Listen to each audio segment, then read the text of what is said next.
Did your new friend mention he slept with me in our home, in our bed? That just show how disrespectful you are. Ain't got nothing to do with him. He spat. And you lied to him, just like you lie to yourself. But honestly, I don't care. You're in my beachfront condo, talking to your highly educated wife, who sat through years of your abuse with a smile, and calling her trash. I laughed loudly in his face just to make sure he felt like the clown he was. His face twisted. His words. I just agreed with him. We had a 5-year plan to move to Monterey, and I accomplished it in 1 month without you. Let's talk about trash. Let's talk about how you're really just dead weight. He stood up. Watch your mouth. I stepped closer, chest to chest. I asked you to leave, and you refused. I want you out of my house and out of my freaking life. I didn't flinch. I let the saliva fly when I spoke, aiming it right at his face. And that's when he snapped. He grabbed me by the neck and shoved me into the wall, squeezing hard. Don't ever get in my face again.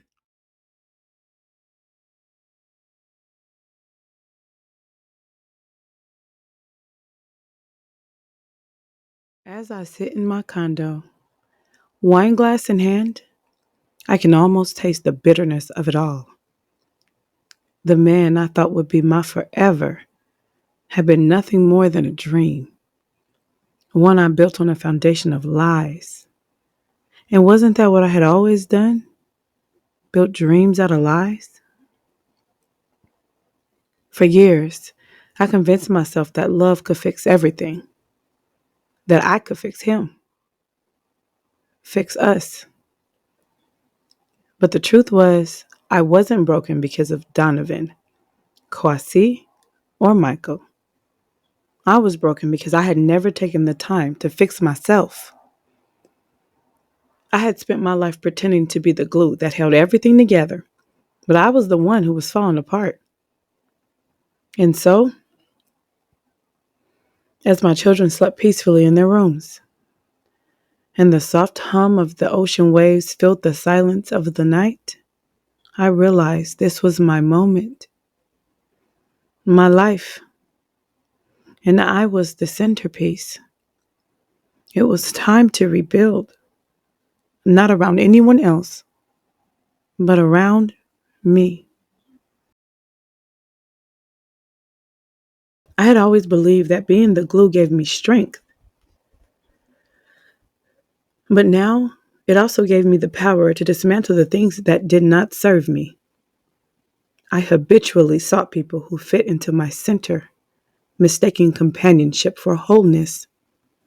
There was a void inside me, an aching loneliness I didn't know how to feel. Instead of healing myself, I sought out broken souls and tried to mend them. That fractured place inside me, the one that whispered I wasn't enough, that craved to be chosen, to be seen, led me straight to Donovan. He occupied the center of my world for 10 years. 10 whole years. He was just the right amount of broken to qualify for Angel Soul Repair Services. I didn't see it as trauma back then. I saw it as fate. Like God had custom wrapped his wounds to match mine. I latched onto him like a leech drawn to a warm body of blood. I could smell his wounded soul from miles away, a metallic scent with a hint of bergamot, a taste that lingered on my tongue after every kiss. Our pain spoke the same language. Mine, abandonment. His, failure.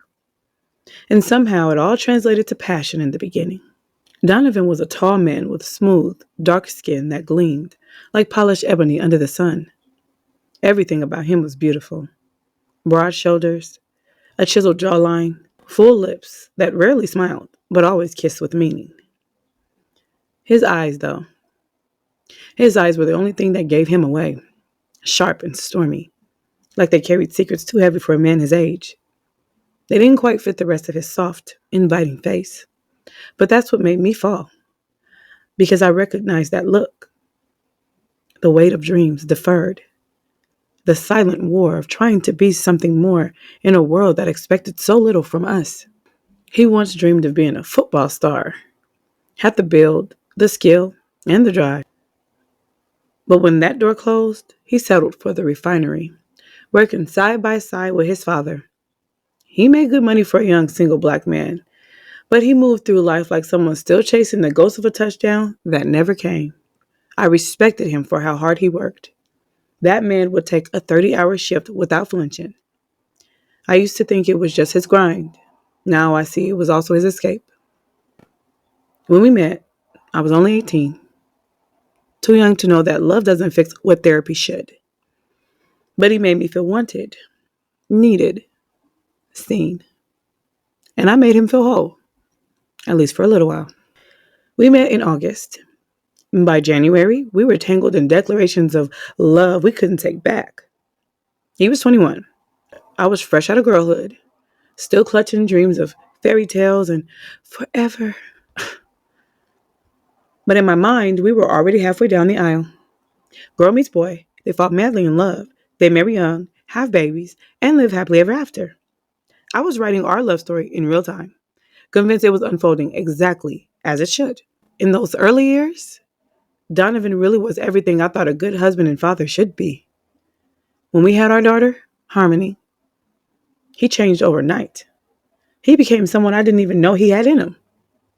Protective, present, proud. I remember the day I gave birth like it was yesterday. He hovered over her bassinet like a bodyguard on duty, asked every nurse for her credentials, questioned their experience with newborns, accompanied her every time she left the room for testing. I laid in that hospital bed watching a boy become a father right before my eyes, and I was amazed. And honestly, I was incredibly turned on by the transformation. He went from carefree to Papa Bear in less than 24 hours, and I loved him deeper for it. He worked overtime at the refinery so I wouldn't have to want for anything.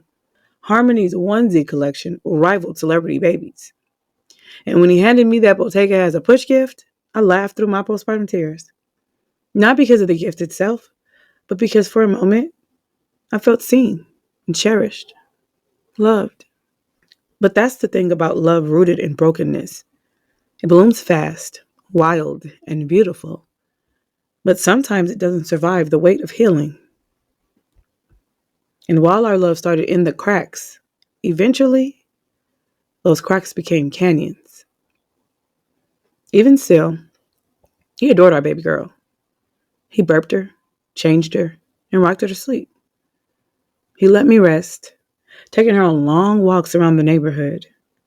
Because of him, I could complete my law school assignments while breastfeeding exclusively. It wasn't easy.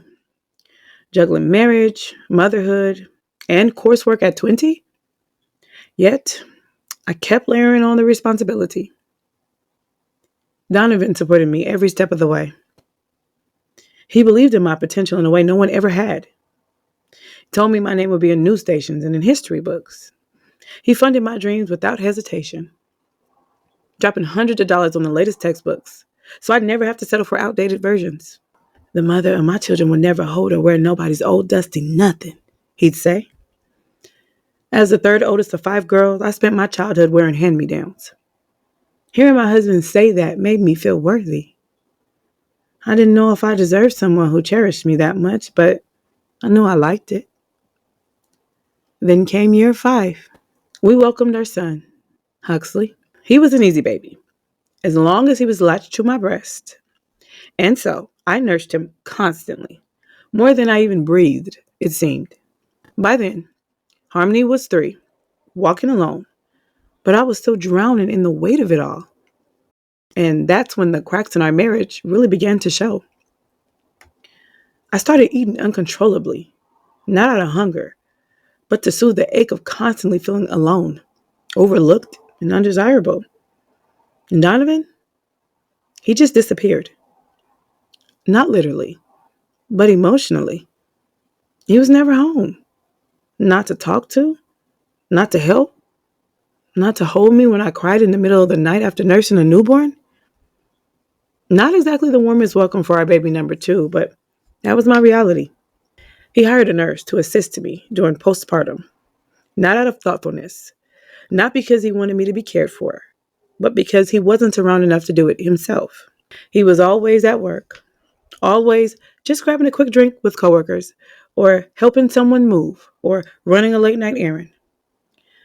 I didn't have hard evidence of infidelity, but my intuition flared up, like a metal detector hovering over a sack of nickels every time he was near.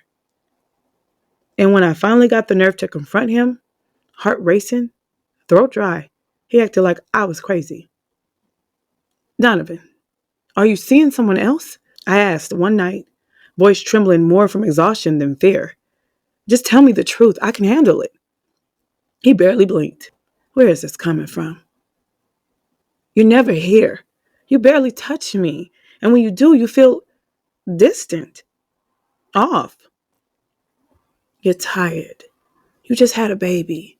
Your hormones are playing tricks on you, he said, not even looking up from his phone. I wanted to believe him. God, I wanted to. But the way he said it, calm, dismissive, like gaslighting was his second language, set something off inside me. Our fights became like a never-ending game of tug of war. Me pulling for us, him pulling for his independence. I couldn't tell you exactly when it happened, when our marriage shifted from dream to nightmare, but somewhere in the chaos, he stopped loving me. Or maybe he stopped pretending to. So when I eventually found the proof, I wasn't even shocked. I just want you to be honest with me, I said quietly, standing in our bedroom doorway, holding the small box between my fingers like it was a ticking bomb. I thought we meant more to you than this. He turned, blinking like he didn't understand what he was saying. What is that? You know what this is. I lifted the condoms in the air, my voice louder now. They were in your glove compartment. They're not mine, he said too quickly. His hands started sweating. His eyes darted everywhere but at me. He was lying, and he was bad at it. Don't insult my intelligence, Don. You want me to admit to something I didn't do? He asked, wiping the sweat from his brow like it would help him think straight. I laughed, cold, hollow. So the condoms just magically appeared in your car. What, a thoughtful coworker planted them as a prank? I don't know how they got there, he muttered. I turned and started packing. Anger surged through me like a storm, and at the time, I still respected what we had. I still believed that maybe one mistake didn't have to mean the end, but lying to me, that was unforgivable. Where you going? He asked as I rolled the suitcase out of the closet and began stuffing clothes inside, tossing in diapers and onesies in a frenzy. I want to know who those condoms belong to, I snapped without looking at him. Last chance, Don. He sat heavily on the edge of the bed, buried his face in his hands. After a long pause, he exhaled, defeated. They mine, he said finally. I met someone at a club. We did some things in the back of the club. That did it. I saw red. I threw everything I could find at him. Pillows, picture frames, books. The baby monitor missed him by inches. How dare you? In a public place? While I was home nursing our child? He didn't say a word, just sat there letting me scream, letting me cry, letting me fall apart. I moved into the baby's room that night. I froze him out for months. If we ever did anything intimate, it was strictly on my terms. I made sure he understood that my pleasure was the only goal. I gave him the coldest shoulder I had. So cold it could have turned summer into winter. But hating him exhausted me. It kept me up at night. It gave me anxiety so thick I could barely breathe. And slowly, I wore down. We talked. We yelled. We cried. Eventually, we mended the fences. If only on the surface. I agreed to work it out. I started going to church with my dad, hoping prayer could clean what Donovan had dirtied in our marriage. I fought to forgive, fought to let love back in. But no matter how many Sundays I spent in that sanctuary, I could still feel them. Those other women, their fingerprints on his skin, their perfume in his kisses, their shadows lurking between our sheets. Every time he touched me, I imagined someone else had been there first. Every time he whispered, "I love you," I heard a lie echo behind it. Resentment etched its way into my heart like acid. But I fought it. I fought the hatred like my life depended on it. Because maybe it did. By 28, I was juggling 2 kids, a crumbling marriage, and the final stretch of law school. I felt like I had lived 5 lifetimes, each stacked with unbearable weight. My children were at that pivotal stage where they needed their mother's full attention. But Donovan and I were in constant tension, draining me to my core. Every day was the same. Dragging myself out of bed, class, school drop-offs, homework, more exhaustion. Then I go back to bed just to do it all over again.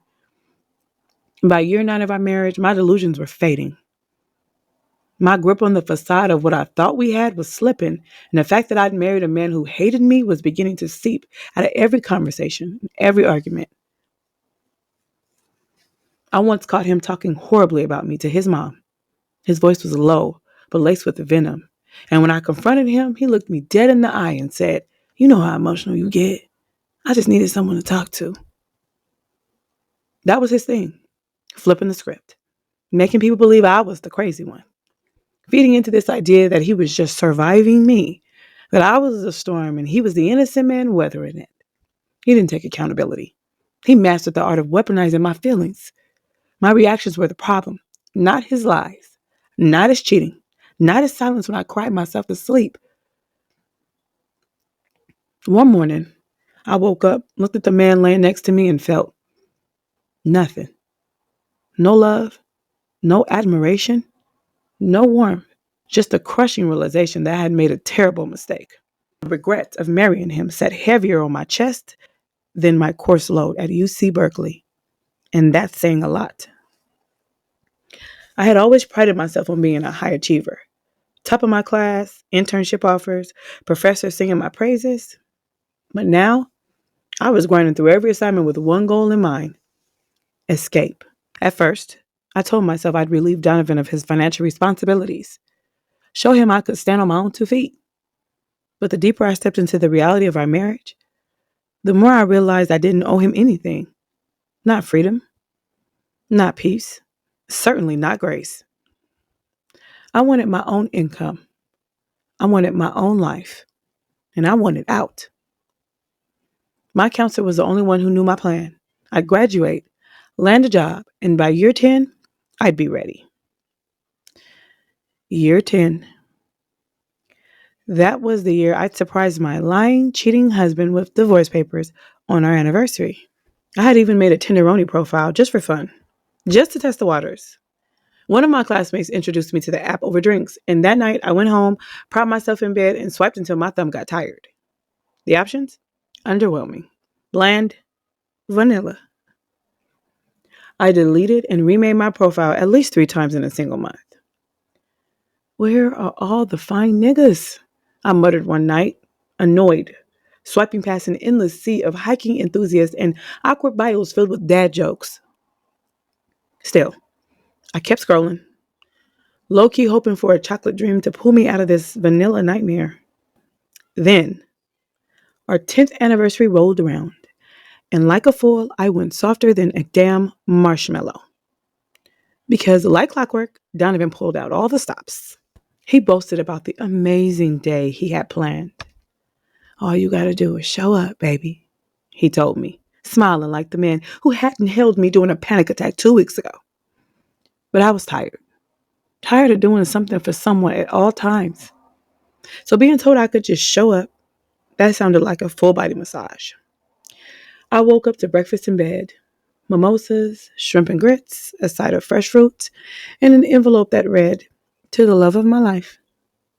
He told me to put on the sexiest dress in my closet, do my hair just the way he liked it, and be outside by 8:20 to meet the Uber Lux. And I did, because I wanted to feel again, even just for a day. Before I stepped out, I stood in front of the mirror a little longer than usual. My red lace dress clung to every curve like it was sewn onto my skin. My body, newly reformed, thanks to Leslie Sansoon and all those damn resistance bands, was giving what it needed to give. For a moment, I stared at myself. Not just the outer woman, but the one underneath. Was I really about to play pretend again? Still, I grabbed my purse, reapplied my gloss, and walked out the door. When I arrived to the restaurant, all eyes turned. I floated across the floor like I owned the place, and maybe for the first time in a long time, I felt like I did. My hips swayed.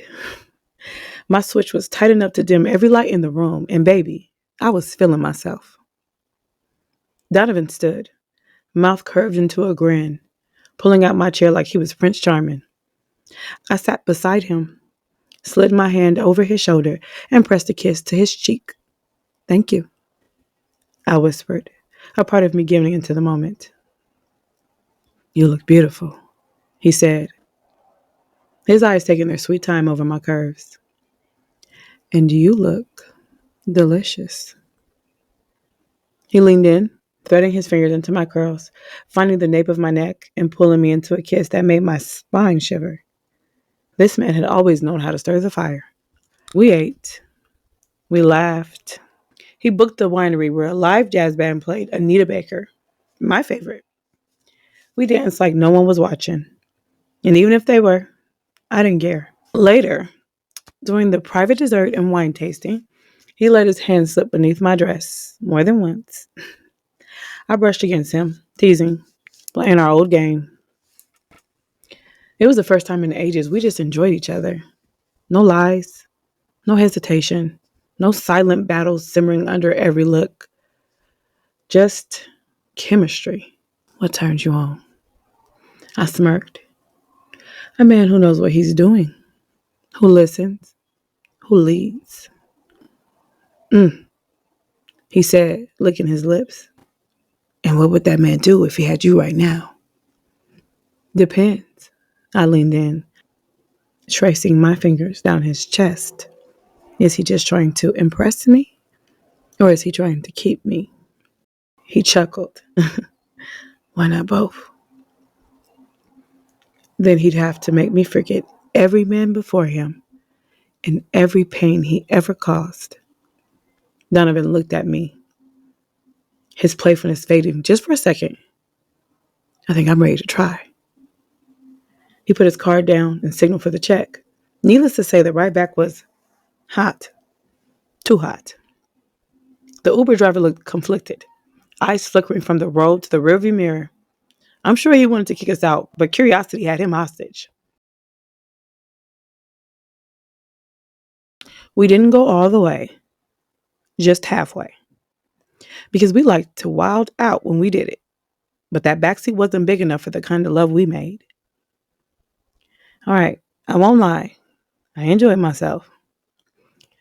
This time, he put real thought into it. Every detail felt intentional, from the wine to the playlist to the restaurant I'd been obsessing over.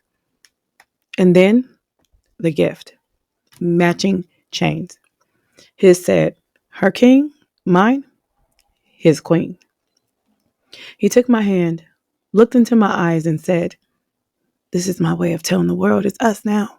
No more playing games." His voice had weight, like he meant it. And for 1 second, I almost believed him. We got home, dismissed the babysitter, and took things to the bedroom to finish what we started.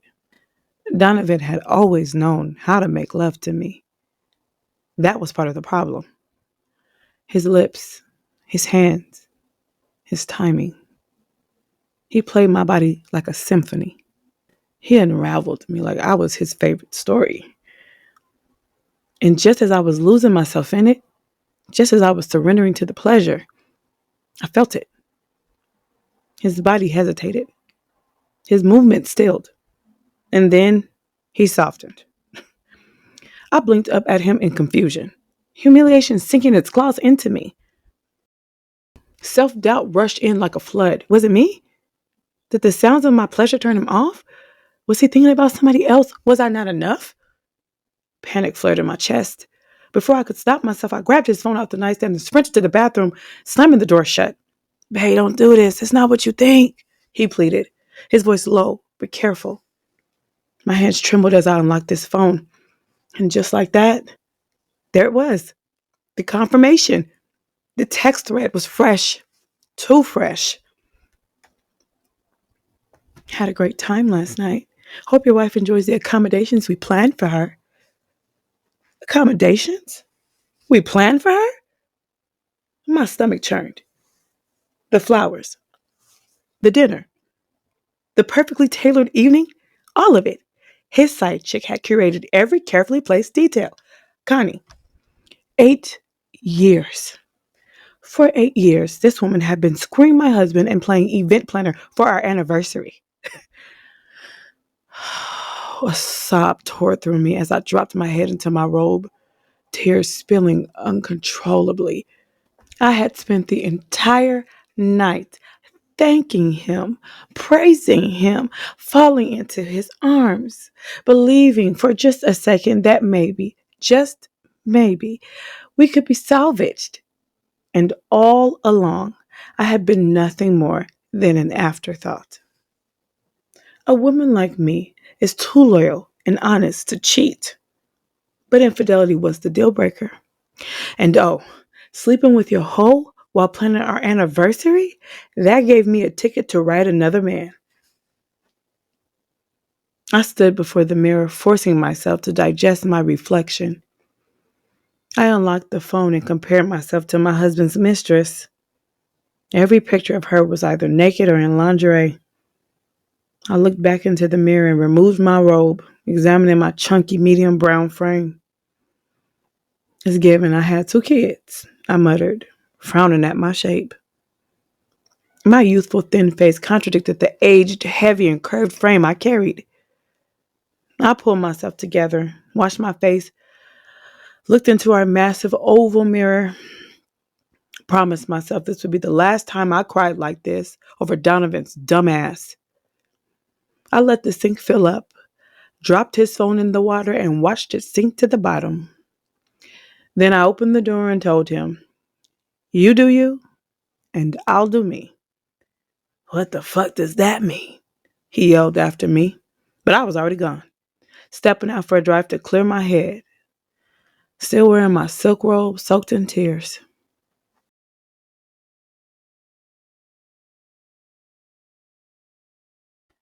I drove aimlessly through the night, my emotions as erratic as my playlist.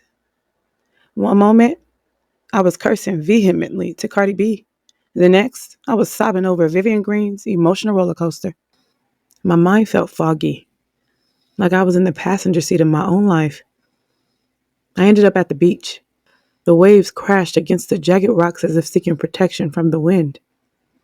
I walked along the sand, letting the water wash my feet and wash away my sadness. The waves called to me, an eerie allure to the end of my suffering, and I inched closer, the cold surf licking at my toes, until a tenderoni notification broke my trance. It's a match.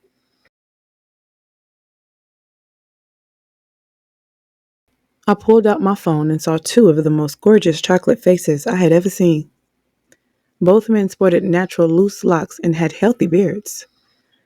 Quasi's dark brown, narrow eyes reminded me of Donovan's, but Quasi looked much more mature, mysterious, and troublesome. This contrasted with Michael's big, carefree smile, which made him seem warm and inviting, like an open book. Make no mistake, both men were extremely handsome. And this made me realize I didn't have to choose one, just yet. But curious, I confirmed both matches. Quasi messaged me right away, but I hesitated. My heart waged war with my morals. "Angel, you're still married. What are you doing? If you do this, you're no different than Donovan. How do you explain this to your children? No, no, this is not who you are. You file for divorce first, then live your life." But I didn't need to feel guilty for choosing to step out after my husband had done it the entire marriage. Just then, my phone lit up. Michael. He wanted to move to text. He'd been polite, and attentive, safe. But the truth was, I wasn't feeling Michael the way I was feeling Quasi. I couldn't explain it. Quasi and I only talked about sex. Dirty, delicious, unfiltered sex. But there was something about how he wielded words, like he was brushing his fingers across the skin of my mind, coaxing every suppressed desire out of hiding. The crashing waves jolted me out of my trance. The beach had always been my sanctuary, my escape when life pressed too hard on my chest. The salt air and the distant hum of the ocean gave me space to think. And lately, I'd been thinking about Monterey. My 5-year plan was almost up, and after Donovan's latest betrayal, disappearing didn't feel like running. It felt like healing. My phone buzzed again. Michael, asking me out for drinks. I hesitated, then shrugged it off. Why not? We met at a cozy bar just outside of San Francisco. Brick fireplace, soft lighting, a jazz trio playing live. It had the vibes of a romantic film. When Michael saw me, he smiled like I was a gift he hadn't expected. You clean up nice, he said, handing me a delicate pink rose. So do you, I smiled, catching the scent of cedar and something smooth, like whiskey and warm cologne. Very Hill Harper tonight. He laughed. Only if Hill Harper were a dad of 3 with plantar fasciitis. I giggled, and we sank into an easy rhythm over cocktails. We talked about his kids, the books he was reading, and then he mentioned his late wife.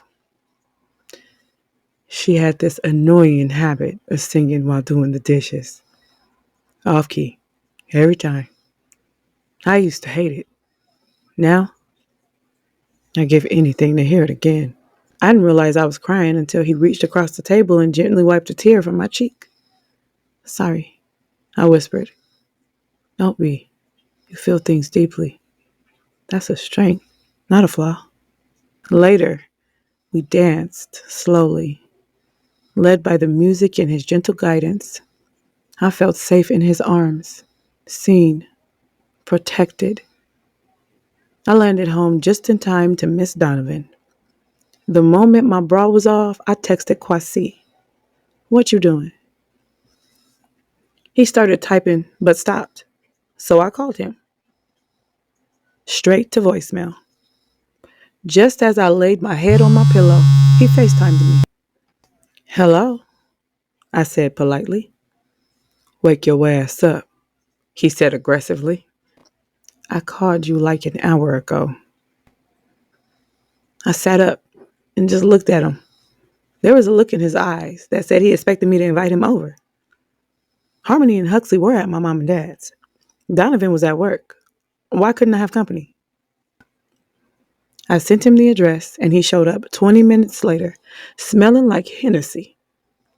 He got handsy as soon as he walked in the door, grabbing me and saying things only he could get away with saying to me. His cold hands woke up my nipples, and it pushed me to strip off my robe and take care of business. When we were done, he got up in a rush, threw on his clothes, and headed out the door. I was sure I would never hear from him again, but he called me the next night. This time, we met at his place. Surprisingly, we actually talked before getting down to business, and even after. I was sort of hooked. We started meeting every other night, and I forgot all about Michael. It was more than just sex. We talked for hours, curled up in his sheets, skin still warm from each other. Sometimes about nothing. TV shows, childhood memories, the music we both swore got us through shit. Other times, we just shared enough to feel seen, but never enough to be vulnerable. It was like we both feared cracking the surface might drown us. I never said I missed him when he wasn't around, but I did. I missed the weight of his arm draped across me like he owned the space. I missed the way his eyes softened when I walked into a room, and when he'd press his forehead to mine after we kissed. like he didn't want to let go. I miss that most. He never said he cared, but he showed up every time with his cologne that lingered on my skin for days, with those long stares that said way more than any I love you ever could. We weren't in love, not out loud anyway, but it was there, heavy, unspoken, always hovering. And it was starting to feel dangerous, not because it was wrong, but because it felt right, in a way that scared the hell out of me. Like clockwork, Quasi called, 3 in the morning, like he had for the last 4 weeks. "Let's go for a ride," he said, voice rough, almost impatient. "In the car or the bed?" I teased, knowing our pattern. He chuckled, that low rasp that always made my stomach tighten. "Why not both?" I rolled my eyes and smiled, already slipping into that silk-tight dress he hated to see me in. Hated because it meant other people probably saw me in it too. I tossed my curls, glossed my lips, and met him outside. His cherry red old school with cream leather seats looked like something out of a movie. It growled at the curb like it had something to prove. Every time the engine roared, my body hummed in response. "You like it?" he asked, eyes never really leaving me as I slid into the passenger seat. I caught his subtle once over and smirked. "I love it. This car says a lot about you." "Oh yeah? What's it saying?" he asked, eyebrows raised like he knew I was about to throw shade. "That you know how to take care of things you love." I gave him a pointed look. His jaw flexed. His eyes flicked towards me like I touched something deeper than I should have. "So you think you know me now?" "No, but I'm observant." He scoffed. "You're annoying." Still showed up though. I grinned. "Yeah, well, even lions need to play with their prey sometimes." I laughed and shook my head. But the truth was, this was the game we played. Always testing boundaries, always pulling and pushing. We were flying down the freeway now. Wind in my hair, the city lights blurring like something out of a dream. The silence between us wasn't awkward. It was charged. "This is different," I finally said, expecting him to explain the sudden switch up from our usual sweat-stained meetings to late-night joyrides under the stars. "Just when you think you know me, I gotta change it up. Keep shit fresh." "I'll keep that in mind." "Don't ever get too comfortable with me," he warned. That gave me pause. There he went again, slipping a knife into something tender. But he was quiet after that, and I could tell he had a lot on his mind. I decided to let it slide. We ended up parked on a cliff, the bay stretching out below us like a glittering secret. The city looked quiet from up here, smaller, softer. A shooting star sliced through the sky just as he leaned in, grabbed my face with those rough, calloused hands, and kissed me. Not like he was trying to conquer me this time, but like he needed to know I was real. "What was that?" I asked, breathless.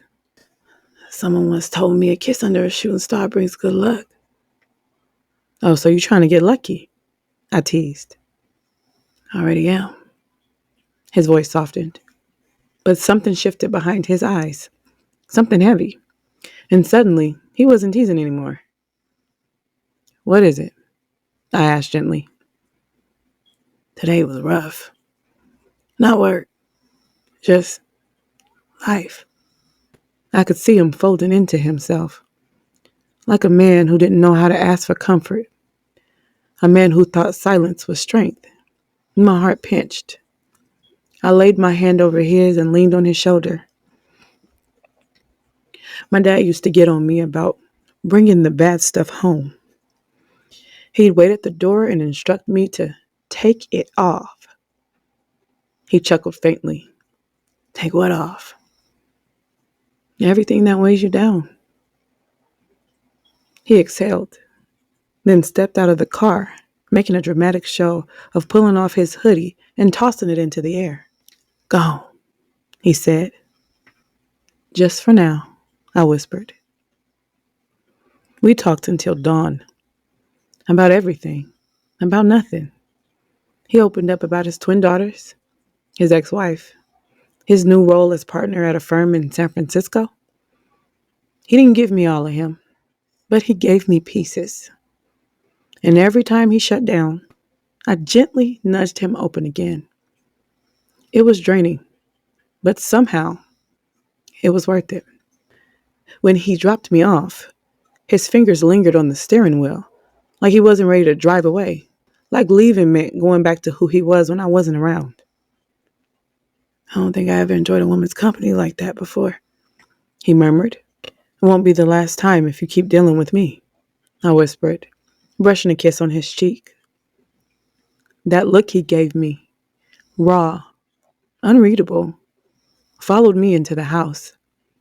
But the next morning, no text, no call, nothing.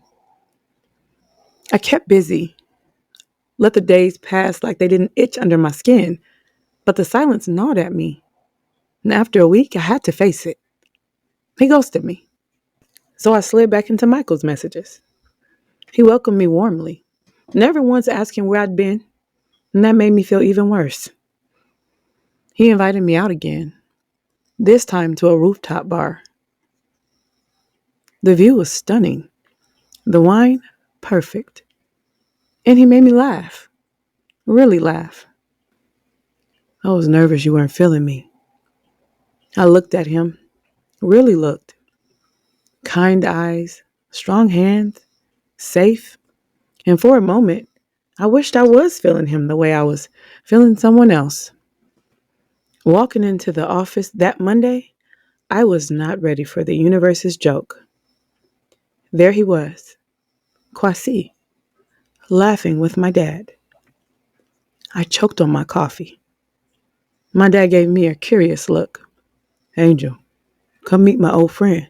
Quasi, this is my daughter." I blinked, fake smiled.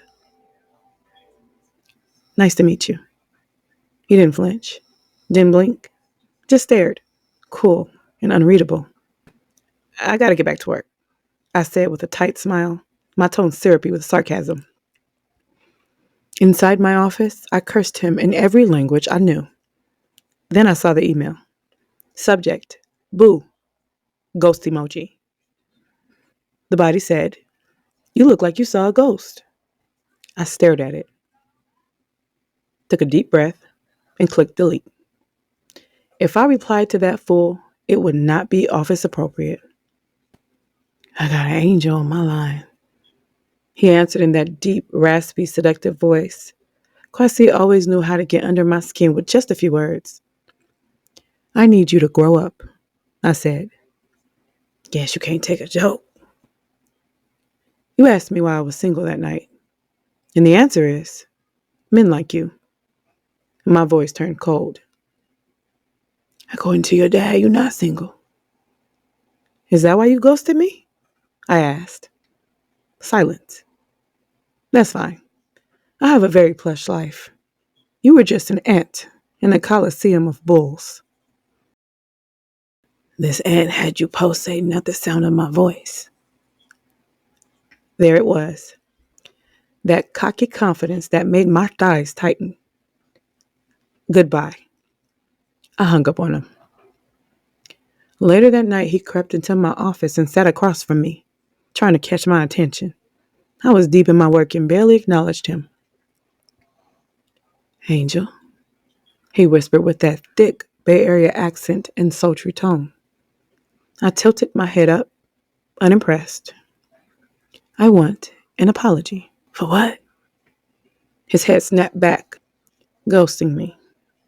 I slid my phone across the desk to the last text thread where he coldly left me on read.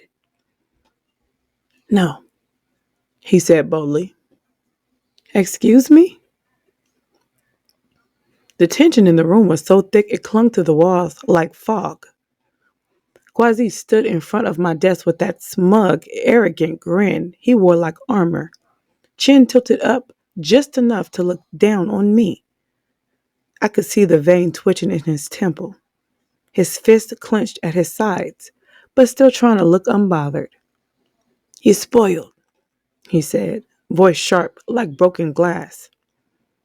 "You want everything your way. You're married. You can't get mad at me for ghosting you, brat." I blinked slowly, heart pounding.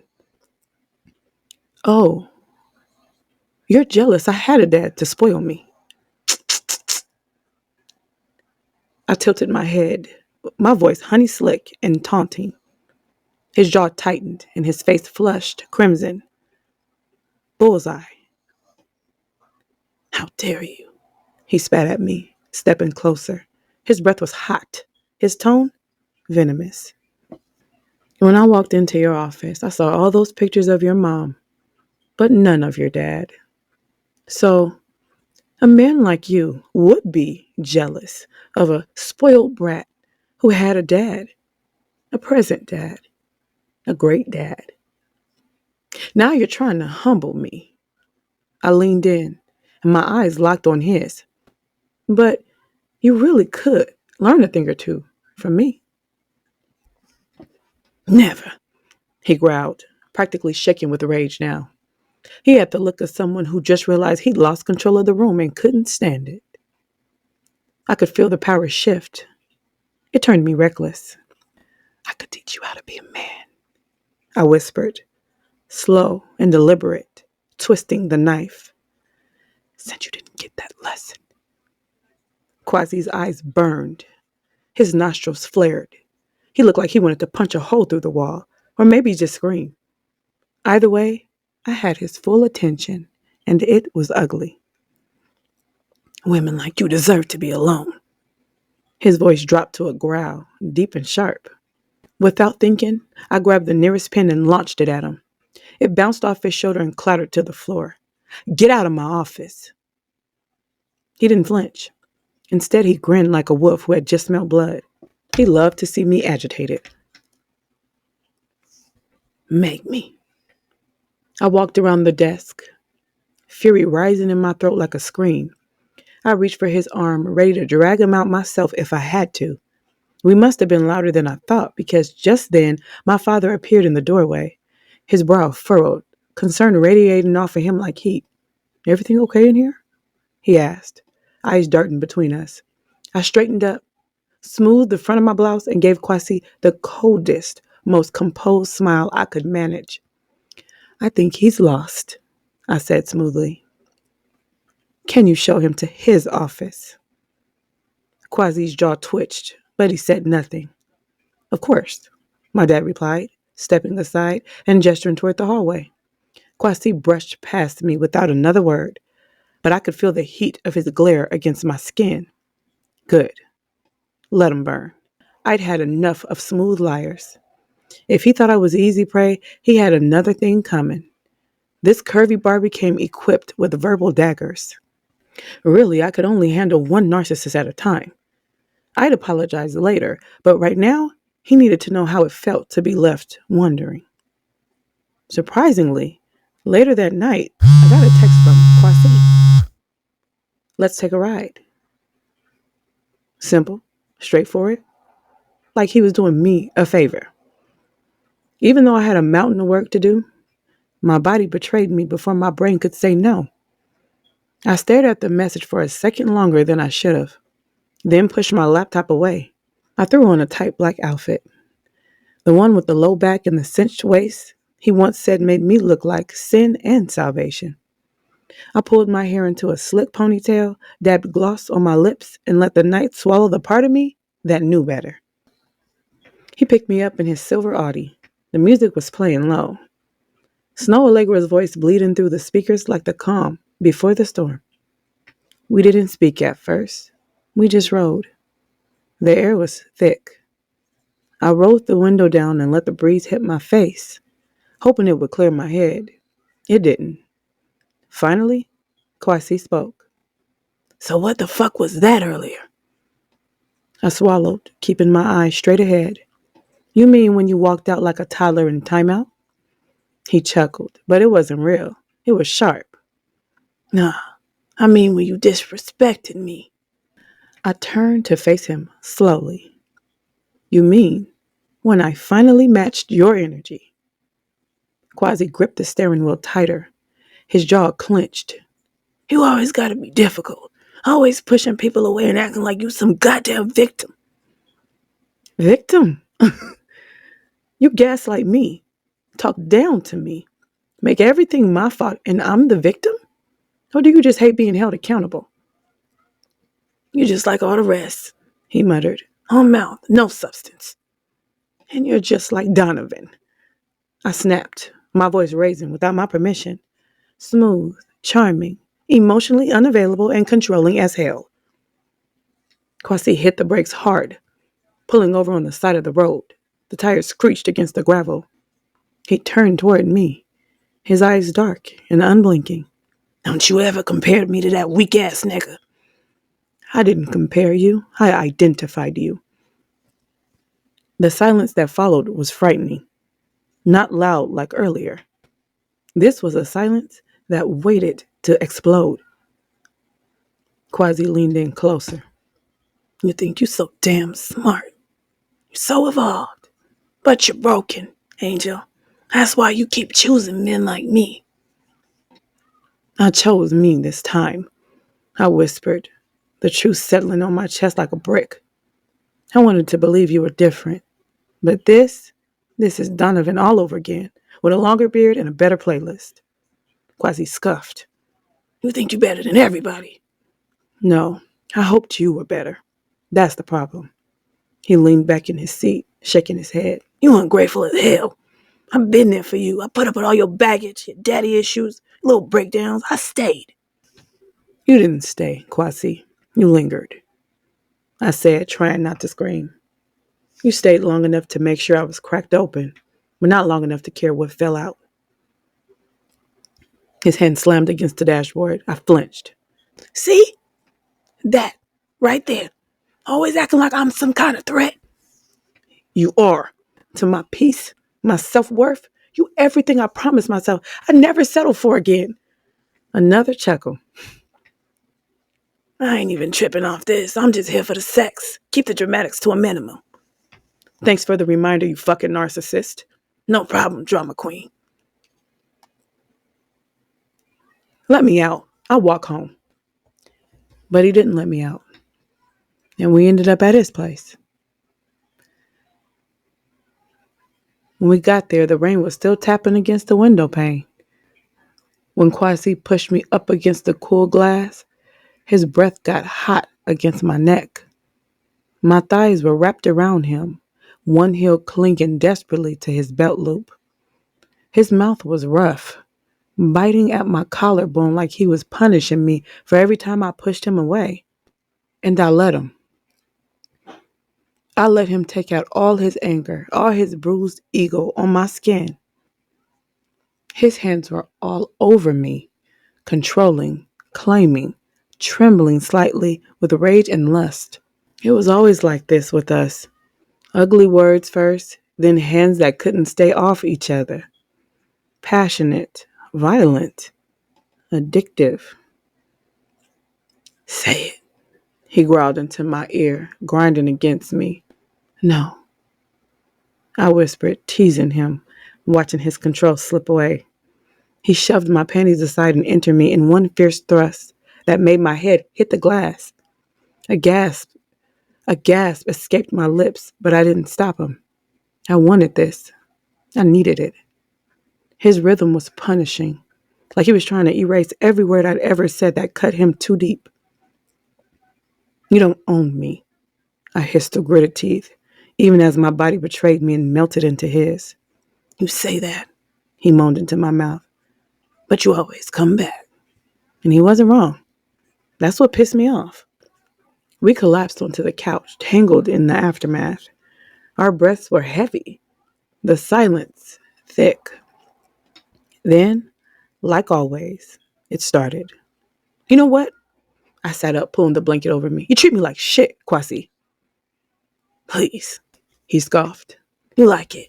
You like being tossed around, choked a little, degraded just enough to feel desirable. I turned slowly, eyes narrowed. You really have issues. You confuse my affection for you for weakness. And you confuse having a man for having worth, he snapped. Having a husband defines you. And without a man, you empty, Angel. I blinked at him. That one stung. He leaned forward, smug again. You talk all that shit about Donovan being toxic, but let's be real. You chose him, just like you keep choosing me. I shook my head, voice trembling. You should know. You're just like him. You punish any woman who dare fall in love with a fool like you. Because I can, he said plainly, not even bothering to soften it. And because you let me. The air in the room changed. I felt the final thread snap. I stood up slowly, gathering my clothes. Not anymore. He leaned back, watching me with closed eyes. You're not gonna leave. You never do. I laughed. I will this time. Quasi opened his mouth to speak, but I held my hand up. Don't text, don't call, don't show up. You're weak, he muttered. You're full. Maybe, I said, walking to the door. But I'd rather be weak alone than in the arms of a man like you. 3 weeks later, the silence was louder than ever. I missed him. God help me. I missed him. Not because he was good to me, but because dysfunction feels like home when it's what you're used to. And tonight I cracked. I stared at the phone for damn near 20 minutes before I pressed call. He answered on the first ring. Well, well, well, Quasi said low and smug. Look who finally remembered how to dial a number. My stomach turned. Hi, I said quietly. He laughed, like I was a joke. Nah, don't be shy now, Angel. What you want? I've been thinking about you. Oh, now you thinking about me. Wasn't thinking about me when you left me on red for 3 weeks? Huh? Quasi, I missed you. Silence. Do you? Yes. He sighed, but it wasn't tired. It was theatrical. A performance meant to make me feel like a burden. So what? You missed me. And now I'm supposed to what? Come running? Say, I missed you too, baby. You left. You always leave when things get real. Then crawl back like a scared little girl. I got scared when you started acting like my mentally abusive husband, as I should. I checked you. There's a difference. You ain't used to a man holding you accountable. That's your problem. You think everything is abuse just because it don't feel like a damn fairy tale. You called me stupid, repeatedly. I call it like I see it. You ignored me for days after we argued. You watched me break down and said I was too sensitive. You are too sensitive. Damn, Angel. You gonna cry now too? Be for real. Why are you being like this? I whispered. Because people like you need to be reminded you not all that. You walk around acting like you so strong, so independent, till you lonely. And you calling me, talking about, I miss you. Nah, you miss the way I made you feel. You're sick, I said. He chuckled. You just not figuring that out? I paused because that laugh, it sounded proud. Like he wanted me to hurt. Like every time he picked at my wounds, he felt more like a man. I needed love, Quasi. You needed control. He didn't say anything. So I kept going. I thought I was missing you. But I think I was just missing the idea of being loved. Even if it was fake. Even if it was ugly. Still silence. I won't call again. I promise. My voice steady now. I'm done begging you to be decent. You don't love me. You love power, and I'm not your victim. Not anymore. Click. I hung up, blocked his number, deleted every message, every picture, and then I sobbed so hard I couldn't breathe. Not because I missed him, but because I was finally letting go of the fantasy that he could ever be anything more than a reminder of everything I had survived. You're probably wondering where Donovan has been since I found out about his affair 4 months ago. We're still married on paper, but my heart signed out long before Quasi or Michael entered that picture. That month, we barely saw each other. Our schedules were packed, and God must have known I needed distance. I loved that man endlessly. Donovan was the only man I ever loved besides my daddy. Finding out he had a mistress for 8 years shattered me. Realizing they were planning our anniversary together while sharing nasty texts behind my back, that broke me. I don't know if love comes from the head or the heart, but whatever part of me gave love, it's broken.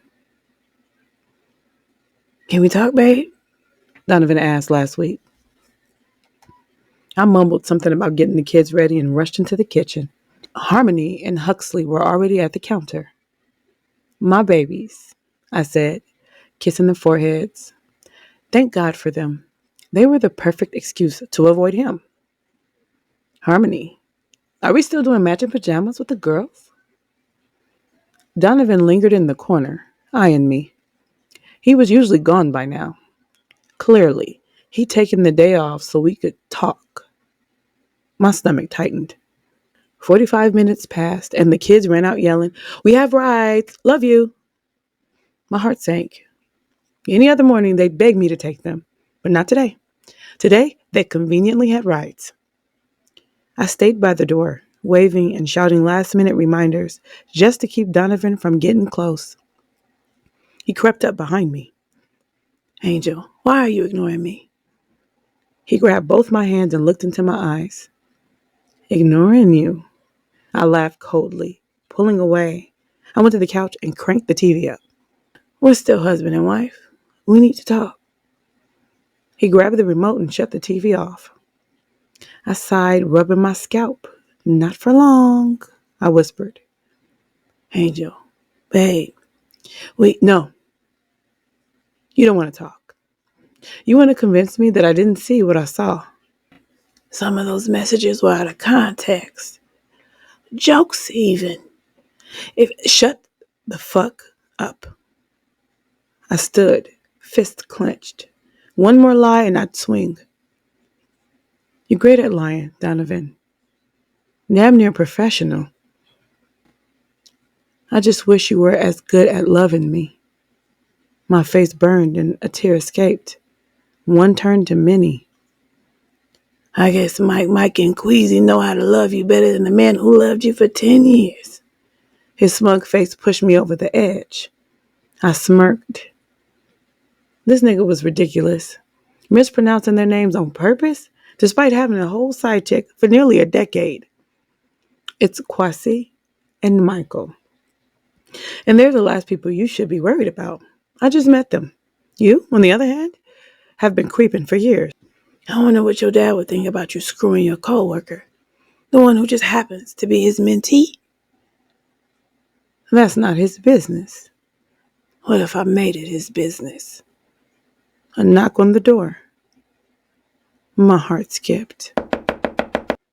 My husband walked to the door slowly, as if to extend the suspense that gripped my heart in this moment. "I told you he liked to play dirty." So when he opened the door to let my dad into our home, all I could do was shake my head. This was an ambush.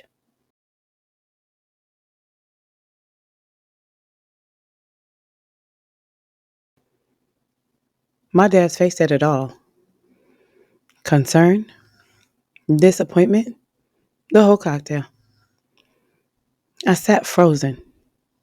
Anger and shame splattered all over me. My tears no longer fell one by one, but they streamed like lava.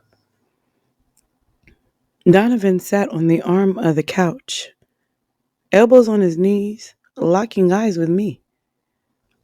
He had me exactly how he liked to see me, afraid to speak, embarrassed, and raw. Despite this desperate attempt to keep me in check, he dared me to tell my dad something he knew I never could. This narcissistic asshole knew how much I respected my daddy. My need for his approval ran deeper than a current under my skin. No way I could look that man in the eyes and admit I'd married a serial cheater and accepted his infidelity. Not me. Not intelligent, headstrong angel.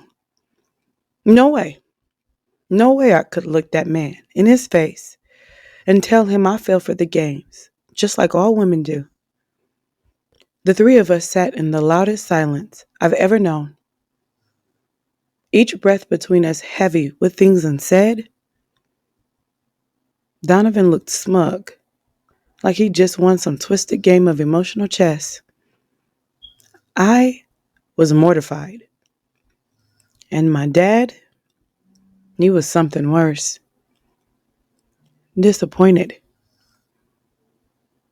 It was the kind of disappointment that didn't come with yelling or questions. Just a heavy, aching quiet that cut deeper than anything. He shifted forward, resting on the balls of his feet, elbows pressing into his knees, hands steepled, like he was solving a riddle only he could understand. I knew that pose well. Called it the philosopher. It always came right before he dropped a truth so profound, it would pierce my pride, hold up a mirror, and somehow manage to love me all at once. I raised you, Angel. So I knew something was going on between you two when I saw him in your office a couple weeks ago. He said with a voice that was thick with emotion. You've always been the one who thought things through, the one whose moves made sense. I never had to worry about you. He paused, his voice cracking. But Angel, baby, I'm worried now. His hand reached for mine as tears filled his eyes. I couldn't describe what happened, but in the midst of this tender moment, something in me snapped. You should have been worried then, I spat at him. But the words had been waiting too long in the back of my throat. Something about my dad's expectations of perfection made me realize that both men in that room had broken my heart, just at different stages, and maybe even in different places. I never wanted to be the one you didn't worry about, Daddy. I was a kid. I needed love, attention, softness. The same shit my sisters got. He didn't flinch. Just looked at me the way he always did when I peeled back a layer he wasn't ready for. Angel, you got what you needed. The rest were for the ones who couldn't figure it out like you did. I never fucking figured it out, Dad. My voice shattered the space between us. I married a fucking liar. And I let it happen. I stayed. And I let him use me. Just like I let you, Mom, and all my fucking sisters use me too. I said it. The moment I let the words fall out of my mouth, I felt my dad's disappointment. But I was liberated. I was happy I no longer had to carry it by myself. I could feel Donovan stiffen beside me, like the floor beneath him had cracked open. He shifted in his seat, suddenly uncertain, like the ground rules had changed, and he was just realizing he was out of his league. I want a fucking divorce. I spit it like a freestyle. Clean, cutting, no stutter. Like I was standing in the cipher, mic in hand, finally delivering the verse I'd been holding in for years. This wasn't just a line. It was a whole diss track aimed at the man who had made betrayal feel like a routine. I was Kendrick, in full control, flaming mics, calling out the bullshit with every syllable. And for once, I wasn't scared. I had waited so damn long to free myself from this lying, abusive, disrespectful man. And saying it out loud, was the first breath of air after drowning. I heard raised voices behind me, Donovan and my father arguing, but the words were blurred, like underwater noise. I couldn't bring myself to care. That moment was the first time I had raised my voice at my dad since I was grown. The volume wasn't intentional. Trauma had hijacked my vocal cords. I tried to hold it in, but the pain had its own agenda. And the second the words spilled out, I felt it, re-traumatized. All these years, I let them all use me. I was everyone's center, but not one of them had made me theirs. I was orbiting my own life, watching from the outskirts, like a character who showed up late to their own story. My parents made me a third parent. It forced me to trade my childhood for responsibility and stripped me of the selfishness every child is owed. Peace becomes a rarity when your focus is always on everyone else's needs and issues, never your own. I never had time to put myself first or even pursue things that made me happy. I was too busy raising their kids. It got even worse when I married Donovan at the end of my teens. I went from being a parentified child to a real parent, and it interrupted my development as a woman, forcing me to learn lessons my mind wasn't ready to process. So even in love, I carried the same weight. Meeting my partner's needs before my own, forsaking my needs for his, pretending it didn't sting when he wouldn't do the same for me. But Donovan had been the worst. He promised to love and cherish me, then turned into the warden of my self-worth. His betrayal wasn't just infidelity. It was control, oppression, all wrapped up in vows and sweet words that turned bitter in my mouth. I packed a bag of random clothing, skipping past the gold-framed memories that once held tender moments. Moments that were far behind us now. I was no longer her, and he was no longer him. We had become strangers sharing a name. In a cold home where love felt more like a cold pair of metal handcuffs than a connection that bonded us. I tossed the frames in the trash and carefully stacked my clothes in a brown leather overnight bag. I was heading somewhere I could finally put myself at the center.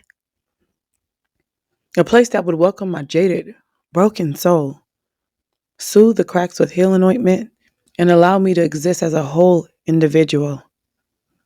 One worthy of love, one worthy of being chosen, one who no longer had to fight for peace or trade self-respect for bits of love. A place where the waves would lull me to sleep. The salt in the air would ease the unreachable aching, and the peach-colored sunsets would slowly help me forget the jagged wound left by a lover's cruel words. On to my Narrated, start my new life. No rearview mirror needed. I drove for over 2.5 hours to get to my destination, a cozy condo I found on Airbnb fit for a queen. Floor-to-ceiling windows, gold accents, warm neutrals throughout, and gold vases filled with white roses. The fruit basket, topped with chocolate-covered strawberries, ended up being my dinner as I buried myself under the covers. Monterey was my place of calm and stillness, but Donovan and I had so many dreams tied to this city. So while I celebrated the leap I took to accomplish a goal, I grieved the couple that once dreamed they'd build a life here. The young, naive version of us that believed love, or at least the feeling of it, would keep us together forever. And maybe it could have. Donovan would have never left me. But he also had no intention on being the love I needed. So I had to shut my heart up and leap right out of that toxic cycle of dysfunctional love and bottomless second chances. Because deep down, I yearned for a love that chose me proudly and loudly. I unpacked my overnight bag, which held only about 30% of the clothes I needed to stay presentable in a town like Monterey. I gave myself one day to mourn the end of my marriage, and by the next morning, I went to work on my to-do list. Took a while, but by the end of the month, I'd done it all. Found a permanent place to live, just miles from the kids' new school, hired a lawyer and officially filed for divorce, and got my dad to convince the partners to let me service the Monterey area. He must have felt guilty because he didn't even put up a fight. I even found a therapist, Dr. Brenda. She did not play. She held me accountable, but she also helped me label my trauma. She said it plainly. Donovan was mentally abusive, which was true. He guilted me into staying for years, told me if I left I wouldn't be blessed, said I'd reap karma tenfold for divorcing him over what he called a simple misunderstanding. He even pulled out the Bible. This man, who had never once used the scripture in our entire marriage, suddenly he was quoting them like he'd spent 50 years in the pulpit. He told me that if I married again, it wouldn't count, that God wouldn't honor it, that my first child with another man would suffer a slow death. I wish I was exaggerating. Before the no contact order was put in place, he tried every trick in the book. One night, he tried appealing to my softer side, promising he'd love me right this time. And I almost went back. I had the bags packed, the kids loaded in the car, but I couldn't do it. I kept seeing flashes, images of him and Connie together. While he was planning our anniversary, he was also making love to her, touching her, loving her. It wasn't a slip up. It was calculated. A deliberate betrayal. He wanted me to know how much he hated me. Hated that I had my own mind, that my intelligence threatened his ego. And for a man like Donovan, that was damn near criminal. And I couldn't go back to being punished for being a woman with dreams, goals, and a mind of her own. So I unpacked my car and cried harder than I ever thought I could. Yes, he promised to love me right this time. But not loving me right the first time told me everything I needed to know. My time in Monterey proved to be promising and eventful. I had more clients than I ever did in San Francisco, tripled my yearly income, and even purchased a beautiful condo by the water. Dr. Brenda and I created a no-nonsense self-care plan, one that made my happiness and peace non-negotiable. Every day, no matter what, I made it home in time for my sunset bath, moisturizing ritual, and sunset journaling. We called it Sunset Self-Care. My oceanfront condo made it all more magical. Gold vases surrounding the floor-to-ceiling window, dressed in sheer white curtains. Through them, I could smell the salt water, hear the crashing waves, and taste the sandy breeze as I soaked in my warm bath and let go of whatever the day had pressed onto me. Donovan had been spiraling on social media.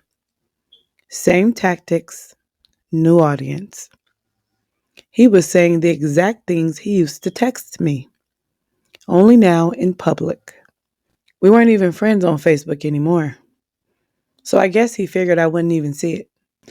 But my friends kept sending me screenshots of his weekly emotional rants.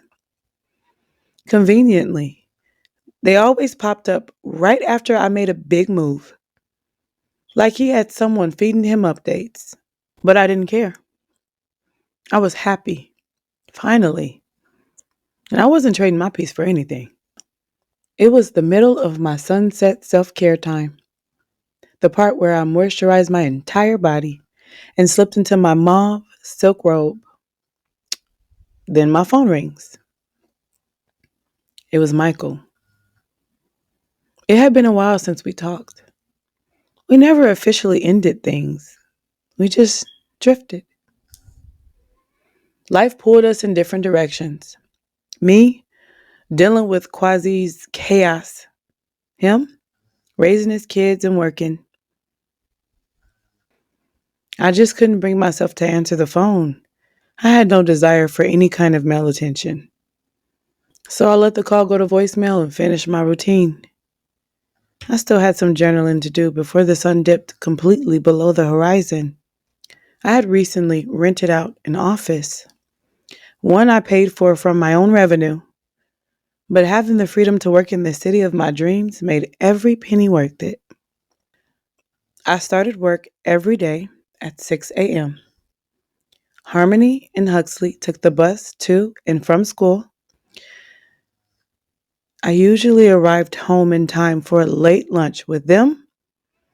Then I slipped into my sunset self-care time. This particular morning, I walked into my office to the sound of renovation. Construction crews were working on the suite next door. In this part of Monterey, houses were repurposed into commercial spaces.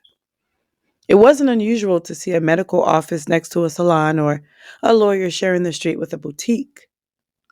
I figured a new tenant was moving in and they were prepping the space. Then I saw a familiar car pull up. I kept working until I heard a knock at my door and saw them. Those muscular chocolate arms I once followed across the dance floor. Michael, what are you doing here? I asked, though my heart already knew. We hugged, and I felt something I hadn't felt in a long time. Something a divorcee probably shouldn't be feeling. He held me close, his hand resting gently at the small of my back before pulling away. He still smelled like that sweet, warm whiskey scent I remembered.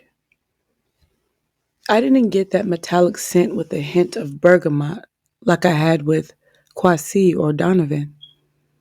No fractured soul trying to cut the remnants of my own. No broken men held together with ego. Just warmth, friendliness, and openness. How have you been? He asked. Pretty good, I replied. I'm sorry I didn't answer your call last week. I've just been in not the best place lately. I get it, he said gently. Cat's out of the bag now, he chuckled. I wanted to tell you I was moving out here, but, well, here I am. This is crazy, I said, my heart doing something I hadn't felt in a long time. I know, he laughed. It's been a dream of mine to move here since I was a kid. Mine too, I said, wondering if I had ever told him that back when we first started talking. This felt like more than a coincidence, and I don't even believe in coincidences. We talked for what felt like forever. He had moved his kids, his mom, and his practice here after receiving a grant from a San Francisco hospital aimed at helping minority physicians open clinics in affluent cities. I was so proud of him. Michael had been through it. Lost his father early, bounced from house to house, joined the army, got his life on track only to watch his mom battle cancer. She survived, thankfully. But all of that happened during the most fragile time of his life, his first year of marriage and fatherhood. And then he lost the love of his life, but he kept going, worked, provided, stayed celibate. He did the work, dug himself out of grief's grave, and I admired that because here I was, still in the middle of my own freshly dug hole, and I couldn't see an escape route in sight. Over the next few weeks, Michael and I saw each other often, not intentionally. Monterey was smaller than it looked on a map. He'd wave when we passed each other in the parking lot. Sometimes he'd bring coffee and leave it outside my office door with a sticky note that said, "Just making sure you're taking care of you too." He never asked for time. He offered presents.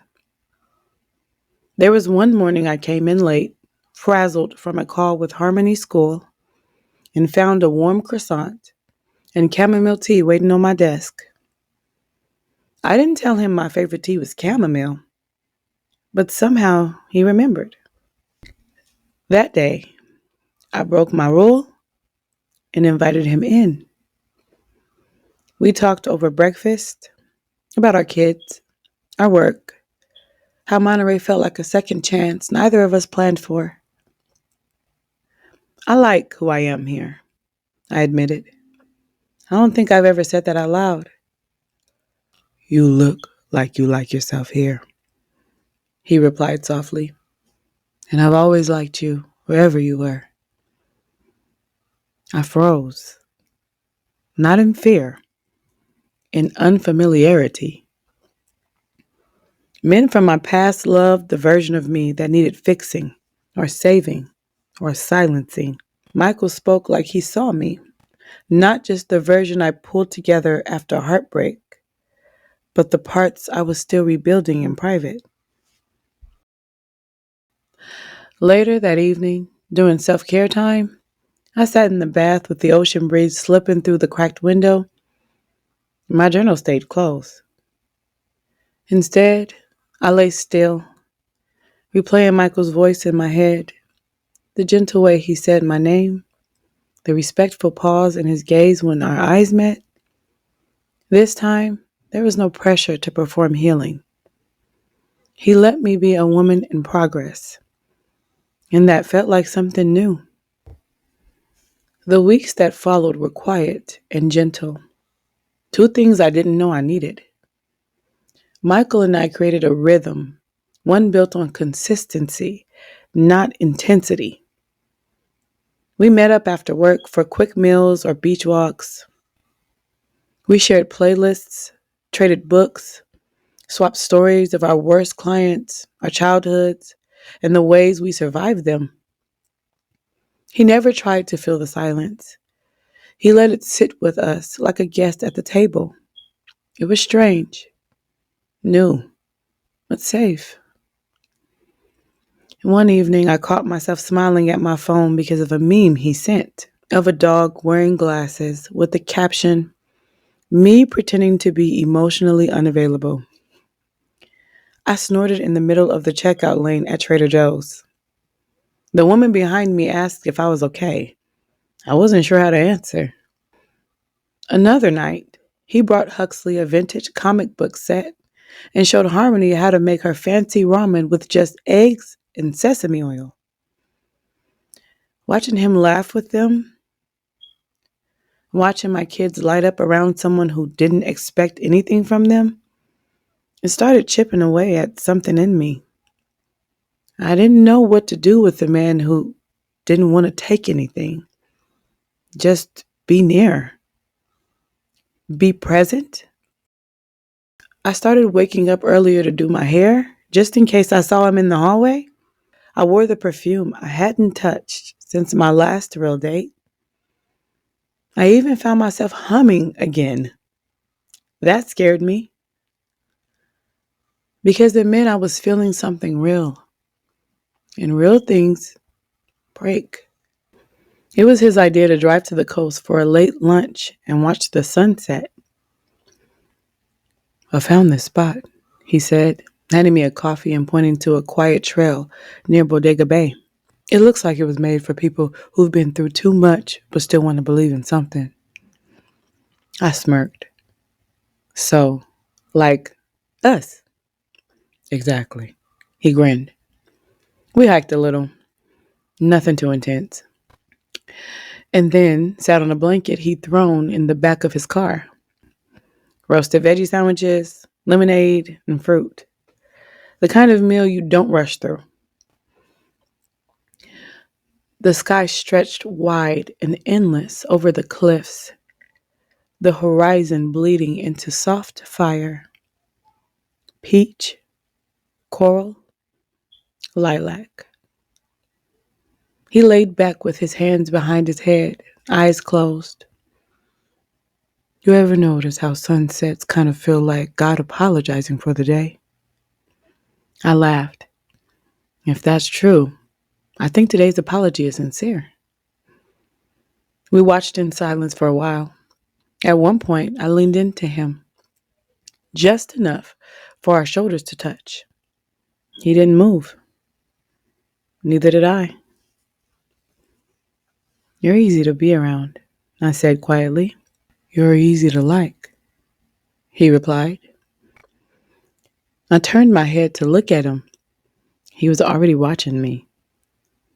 The wind tugged the strand of my hair into my face, and without thinking, he reached up and tucked it behind my ear. His hand lingered. We held eye contact too long. He leaned in just a little, barely an inch between us. And I panicked. I cleared my throat and looked away. We should head back before the bugs come. He nodded, giving me a moment, giving me space. Yeah, but if I get eaten alive out here for you, I want that noted in your journal. Later that night, as I laid in bed, wrapped in a robe that still smelled faintly like the ocean breeze, I wondered why it felt safer to be near Michael than to fall for him. I wasn't ready, but I was starting to want to be. It was a Thursday night. The kids were staying with my sister for the weekend, and I had just finished folding laundry, prepping for a long bath and an even longer journal session. A knock at the door. I assumed it was a neighbor, but when I opened it, there he was, Donovan. Hood on, beard fuller, eyes swollen from crying or from guilt. I didn't know. What are you doing here? I asked, already feeling the tremble in my voice. I needed to see you, he said. I had to. I can't sleep. I can't think. Every time I close my eyes, I see your face. You were right about me, about everything. He took a shaky breath. I want to be the man you deserve. I swear to God, I've changed. I've been seeing a therapist. I've been sober. Donovan. He stepped forward slowly. I still love you. I looked down at my 7-month pregnant belly and tugged at the drawstring of my wide-legged lounge pants, trying to give her a little more room to kick. She was active tonight. Too active. Braxton Hicks again. She was already giving me a run for my money. I gulped some orange juice to fill out my kick count card, followed by water, before easing myself into the rocking chair by the window. The ocean stretched endlessly before me, and my eyes danced along its surface, like an artist tracing memories, lingering where the sun kissed the waves and the horizon blurred into warmth. It felt like the water was reflecting the quiet joy I carried now, a peace I'd never known in full until this season of my life. But that moment of stillness was interrupted by the sharp little nudges pressing down on my pelvis, pulling me back to the reality of a restless baby growing inside me. And as much as I tried to stay grateful, the truth was, starting over at 38, had me more than a little shaken. Diapers, midnight feedings, school drop-offs. Again?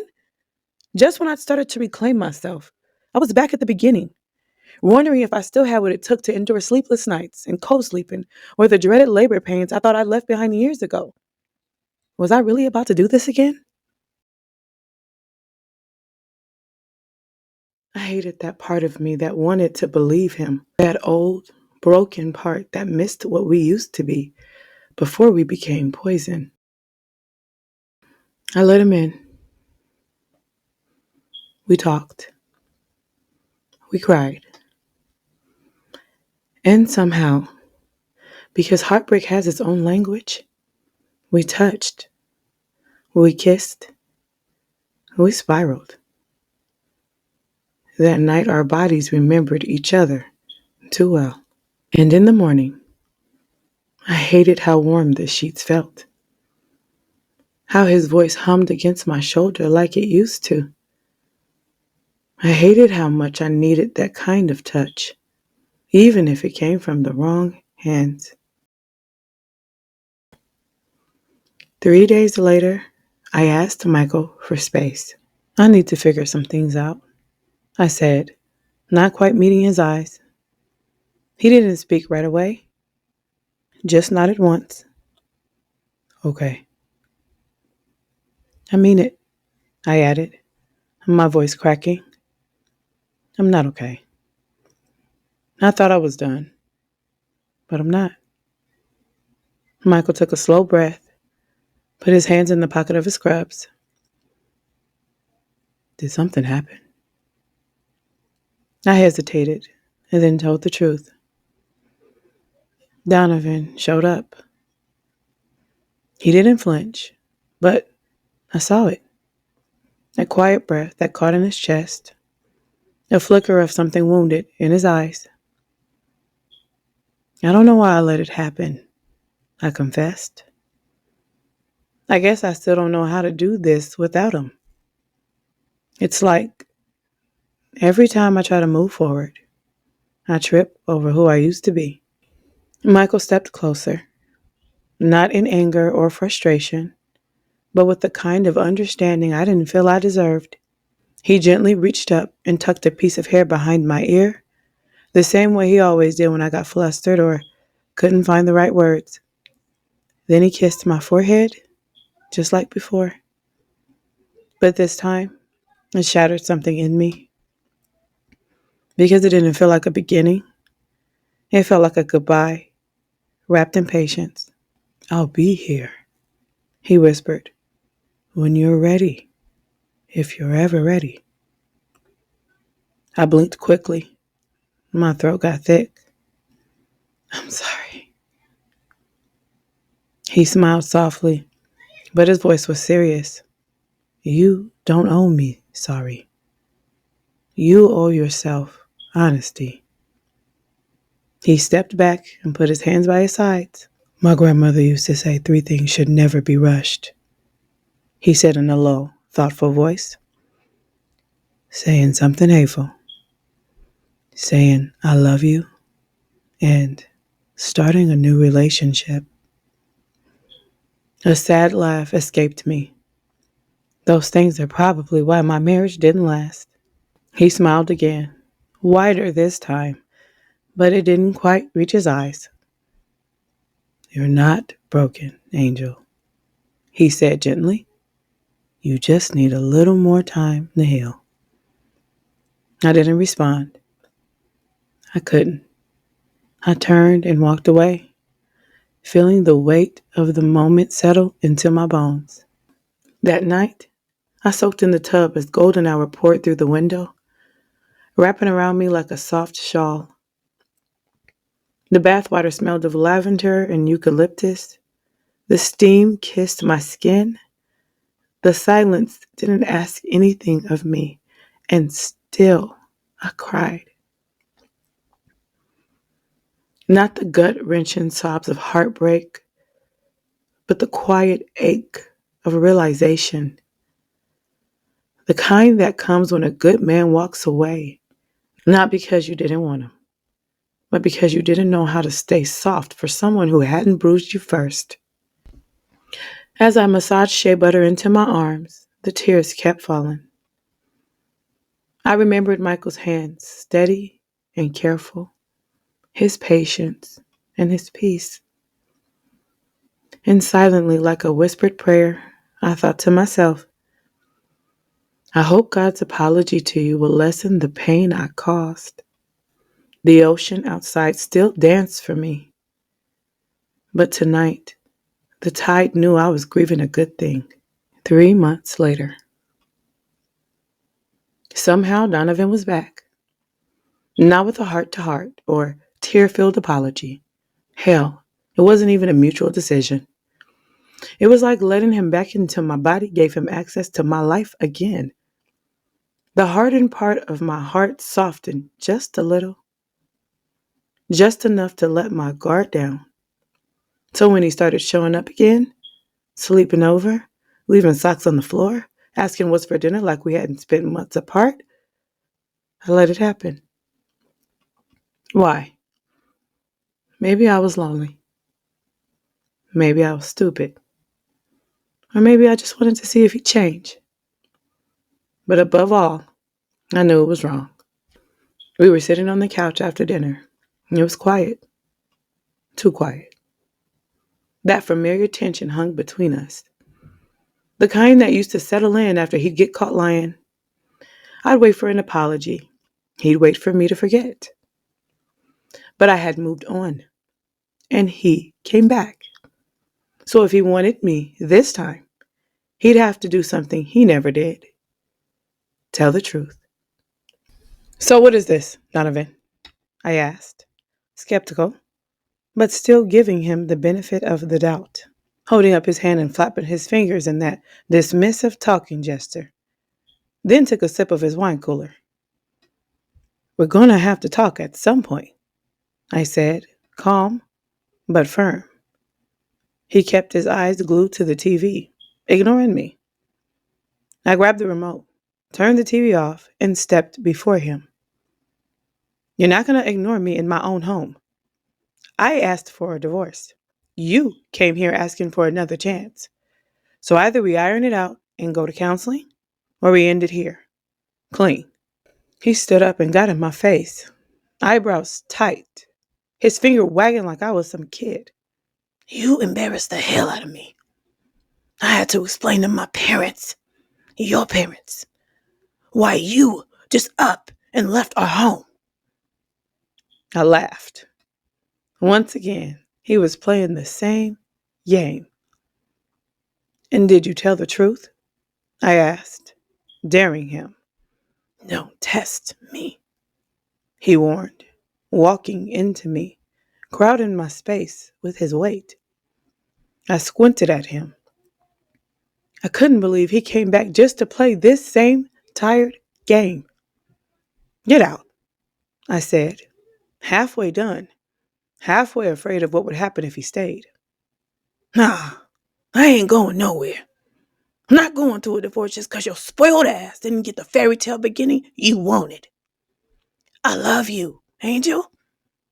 But you've been beating me with your unrealistic expectations for years. I'm sorry. I buckled under the pressure. Is that what you call letting your mistress plan our anniversary? Angel, let it go. I said I was freaking sorry. It won't happen again. Ham. Donovan, get out. I couldn't win. I never could. He always made me feel like the crazy one. I was obsessing over another woman. I was the one clinging to the past. I just wanted him gone. But he sat down, kicked his big dusty feet up on my expensive glass table, and took another sip from his damn wine cooler. The way he could go from 100 to 0 like that, it was terrifying. I went to the bedroom, grabbed his bag, and started packing the few things he'd brought. When I was done, I tossed the bag next to him on the couch. Get out, or I'm calling the police. I see why that nigga Quasi stopped dealing with you, he muttered. He was right.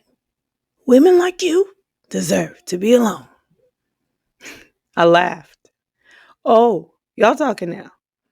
Because not even 3 months ago, he was sweating under the covers with your wife. But I guess I laughed so hard I slapped my knee like it was the funniest thing I heard. His face faltered, but he rebounded quick, just like a narcissist would. Ain't my fault he realized you were trash. Told me he didn't even know I'd stay with you as long as I did. Did your new friend mention he slept with me? In our home? In our bed? That just show how disrespectful you are. Ain't got nothing to do with him. He spat. And you lied to him, just like you lie to yourself. But honestly, I don't care. You're in my beachfront condo, talking to your highly educated wife, who sat through years of your abuse with a smile, and calling her trash? I laughed loudly in his face just to make sure he felt like the clown he was. His face twisted. His words. I just agreed with him. We had a 5-year plan to move to Monterey, and I accomplished it in 1 month. Without you. Let's talk about trash. Let's talk about how you're really just dead weight. He stood up. Watch your mouth. I stepped closer, chest to chest. I asked you to leave, and you refused. I want you out of my house and out of my freaking life. I didn't flinch. I let the saliva fly when I spoke, aiming it right at his face. And that's when he snapped. He grabbed me by the neck and shoved me into the wall, squeezing hard. Don't ever get in my face again. At least Connie knows how to talk to a nigga. And when he released me, the fire of hell burned through my chest.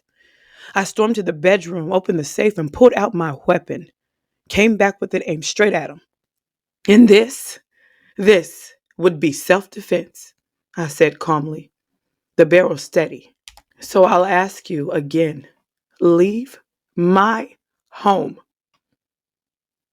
No problem, he muttered, grabbing his wine cooler and deliberately pouring it onto my carpet. He dropped the empty bottle with a loud clink and on his way out, knocked over every picture frame he could reach. A final tantrum, like a child who'd just been disciplined and needed to rebel, break something, make noise, prove he still had some control. But the truth was, he didn't. He lost. And all he could do now was show his ass on his way out. As soon as the door slammed behind him, I walked straight to the bathroom, pushed open the glass doors, and stepped onto the cool sand. The moon lit the shore, but inside me, a storm raged. And then it came. The roar. A scream. A cry. Ripped through the depths of every silent light. I let him get away with shit like this. Every lie I forgave. Every tear I swallowed. Every part of me I gave up for a love that never showed up for me. It was pain and rage. Relief and victory. A sound so raw could only come from a woman who finally chose herself. I had always been good at the back and forth, but it cost me. My peace, my dignity, my softness. Never again. The next time he showed up, the cops would be waiting. The office looked the same, but I didn't feel the same walking into it. My feet were heavy, like I trudged through cement to get here. My jaw ached from clenching. My shoulders were tight from holding in everything. Brenda glanced up when I walked in, unsurprised, just resigned, like she already knew. She didn't say a word, just motioned to the couch. Come on in, Angel. I sank into the cushion slower than usual. The silence wrapped around us, not soothing, just dense. full of what I hadn't said yet. After a long beat, I exhaled. He put his hands on me. Brenda didn't flinch, but her spine straightened. I stared at a spot on the floor. It started like all the other times. An argument, words that cut, and told him to leave. He got in my face, said I was always trying to make him feel small, that I didn't respect him as a man, and then he snapped. 1 second he was yelling. The next his hands were around my neck. Brenda's eyes didn't move, but their softness hardened, protective now. So I kept going. He let go when I shoved him. I ran to the bedroom, grabbed my gun from the safe. I didn't even think. Just came back with it aimed at his chest. I laughed bitterly, wiping my tears. And would you believe, even then, still had something slick to say. Poured out his wine cooler on my carpet, knocked over my pictures like a damn toddler throwing a tantrum. Like a kid who just got whooped and wanted the last word. Brenda's voice was calm, but it landed like a gavel. That's not a tantrum, Angel. That was abuse. And what he did before that, putting his hands around your neck, that's assault. That's violence. It could have been so much worse. I swallowed. I know. Keep playing it over in my head, thinking if I just kept my mouth shut, maybe he wouldn't. No. Her voice cut through. We are not doing that. You don't cause somebody to hurt you by standing up for yourself. You didn't make him do anything. He chose violence. Period. I looked at her. I just hate that part of me. The part that leaned into it. I matched his energy. I yelled. I didn't back down. I think I needed the fight. It felt familiar. Brenda nodded, slow and steady. Familiar doesn't mean safe. It just means unhealed. You've been taught that chaos is intimacy, that passion is pain, that proving yourself is love. But that's not love, Angel. That's survival. And you've been surviving for far too long. I dropped my head. I feel so stupid. You're not stupid, she said firmly. You're conditioned. But now that you see it, you get to break it. Silence settled again, heavier but clearer. Brenda leaned forward, voice soft but unyielding. You don't need to worry about any man right now. Not Donovan, not Michael, not anyone. You need to worry about healing. Because until you do, you'll keep reaching for what feels familiar, even if it's killing your spirit. Tears welled up again, and I wiped them with the back of my hand. I don't know if I know how to do life without him. You do, she said. You just haven't trusted yourself to try. I looked up at her, and she gave me that velvet knife tone I knew meant the truth was about to hurt, but heal. Don't move with anyone right now. Just move. I want you to stay single. Truly single. 2 years. My head snapped up. 2? Brenda, you've given years to everyone but yourself. Give 2 to the one woman you keep abandoning. You. I blinked hard. What if I don't make it 2 years? Then you get curious, not critical, she said gently. But the intention has to be there. No back doors. No Maybe this time it'll be different. Just you, your healing, your space. That's the relationship that needs your full commitment. I nodded slowly. Its weight settled into my bones like something final but freeing. You think Michael will wait? I asked quietly. Brenda's eyes didn't waver. Stop worrying about whether Michael or any man will wait. You shouldn't be worried about any man right now. Let's focus on whether you will wait for yourself. You've rushed enough. I nodded again, slower this time. Something in me is settling. Not healed, not fixed, but beginning to be. She leaned back, that familiar half smile playing at the corner of her mouth. Start by opening your blinds again. Then write, every night if you can. You have a light in you, Angel. Let's let it back in. Her voice softened with a whisper.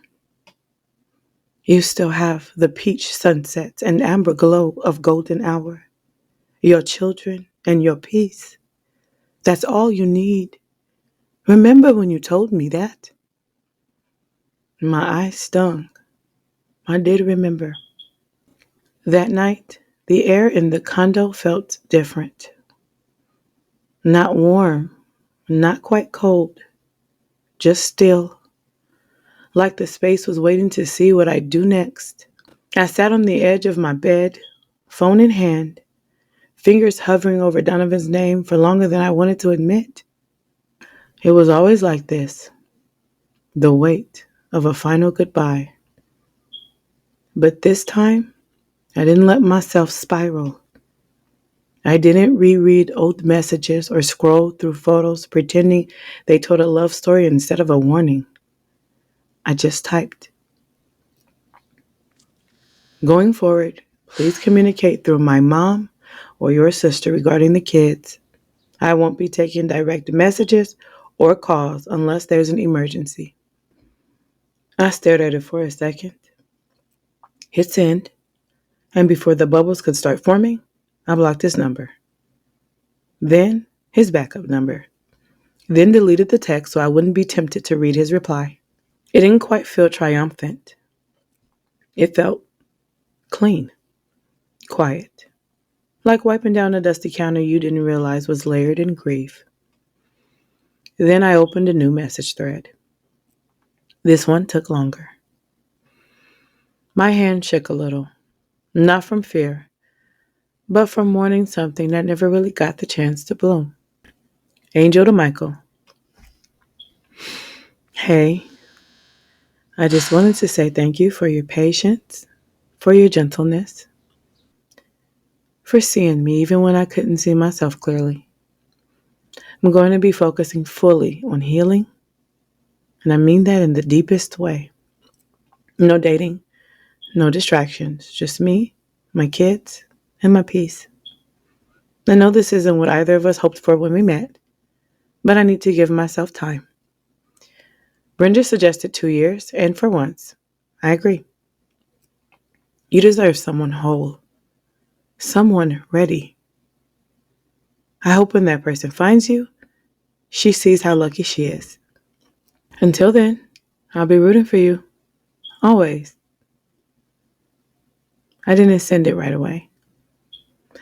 I read it 3 times, cried the second time, smiled the third, then pressed send. And for the first time in a long time, I opened the curtains.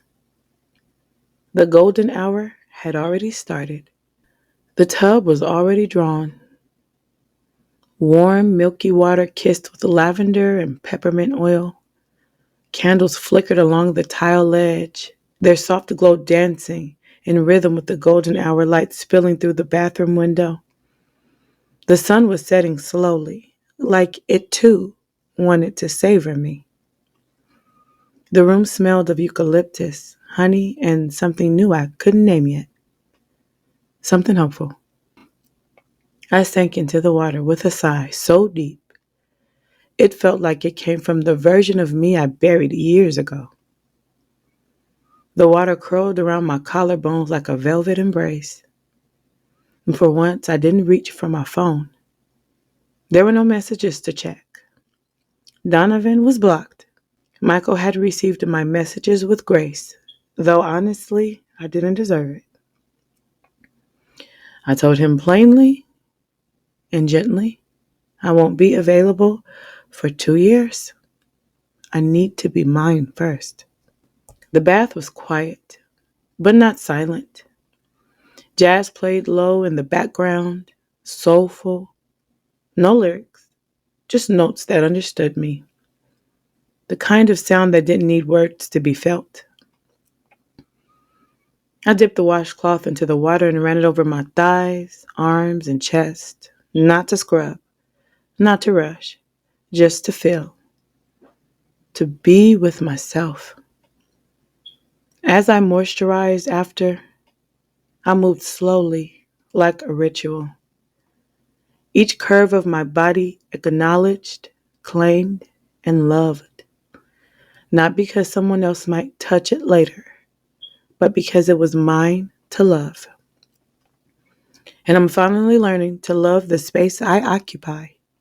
Every inch, every scar, every stretch of skin holds stories. And tonight, I wasn't trying to erase any of them. I was learning to sit with the woman I had been. The broken-hearted girl chasing love like it would fix her. And tell her, you're safe now. Quasi was right. I believed having a man defined me. I let Donovan mistreat me. Not just because I loved him, but because deep down I liked it. I liked being chosen, even if it was by someone who only valued me in pieces. I liked being needed, even if it broke me.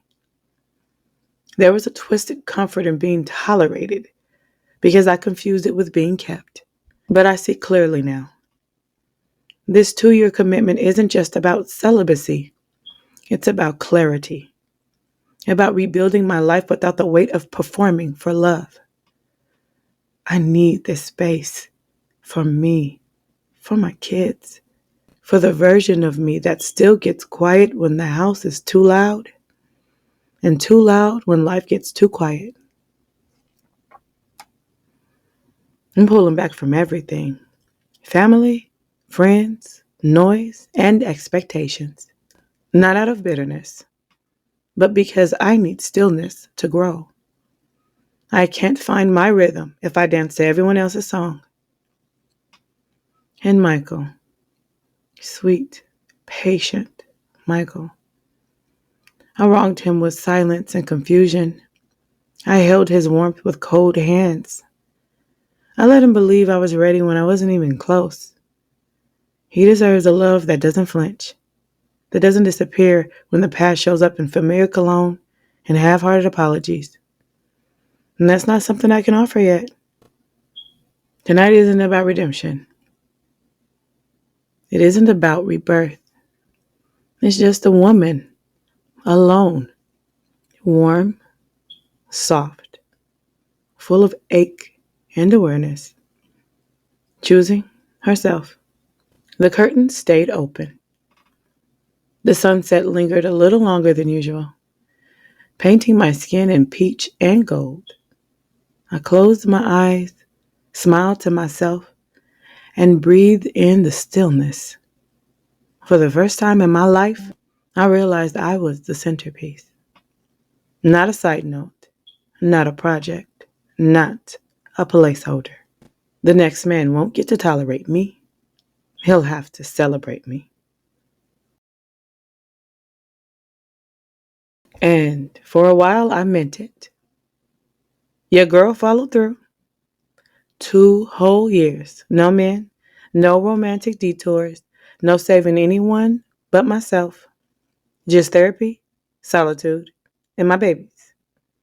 I even pulled back from family and friends.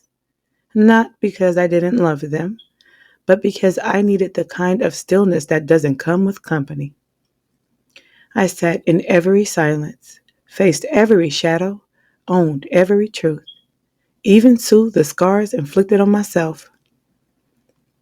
I learned how to be alone without feeling lonely, and how to feel whole without needing to be held. But healing isn't the end of the story. Sometimes it's just the intermission.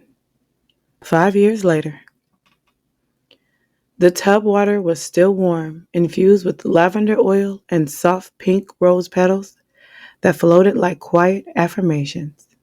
I leaned back against the curve of the porcelain, the sunset spilling through the bathroom window in golden streaks.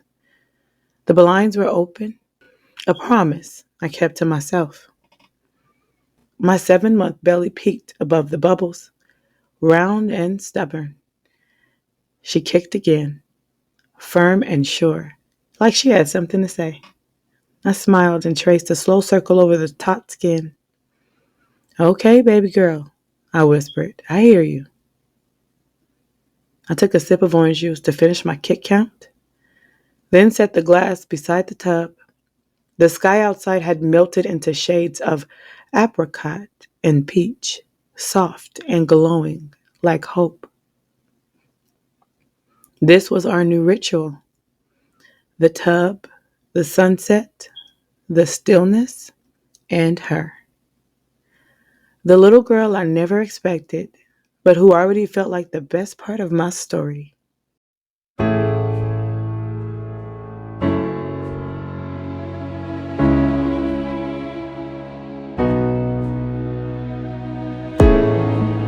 wanna take you back, but I can't. I wanna leave you behind, but I can't.